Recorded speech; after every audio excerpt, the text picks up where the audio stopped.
Led Zeppelin had the most insane run of albums music ever saw, and they did it in only 6 years. Being one of the greatest bands of all time, it comes as no surprise that they have a lot of great albums, but the thing is, all of these albums were released in a row. The only 2 albums that could be seen as not that good were the last ones they released, and they weren't even bad. Presence is really good actually. This means that Led Zeppelin fans were getting back-to-back masterpieces, arguably each one better than the other, so let's take a look at these albums. 1969 saw the release of the first 2 albums they ever made, Led Zeppelin 1 and Led Zeppelin 2. Quite simple, right? Although they were released in the same year, these albums are very different. Led Zeppelin 1 was the main force of the heavy rock movement and highly praised for its slow build-up songs and powerful performances by all the members. Led Zeppelin 2 put a lot more focus on riffs, shorter songs, catchier hooks, and transforming this new genre into a mainstream thing, endeavor in which they succeeded with songs like Whole Lotta Love. 1970 saw the release of Led Zeppelin 3, an album that's a little hard to describe. At moments, it's the heaviest album the band made in songs like Since I've Been Loving You,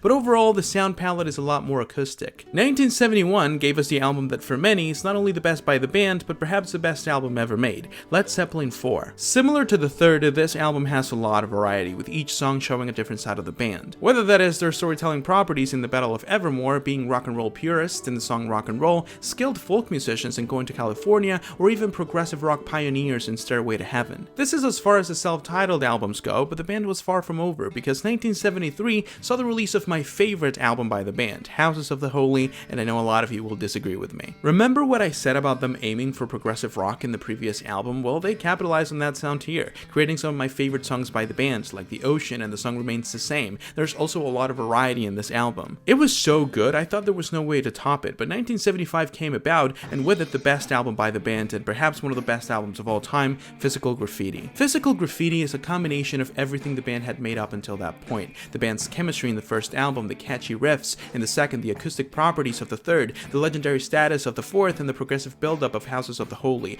all in one album. It's also the longest album in their discography. Instead of running out of ideas, the band was bursting with creativity, and though it's true that they fell off quite a bit after this one, they took a long time to do so. I mean, look at this, 6 of the best albums ever made in 6 years. Are we for real? And let me say it again, just in case, In Through the Outdoor and Presence are still really good. So in case you didn't know why Led Zeppelin are so praised, well now you know.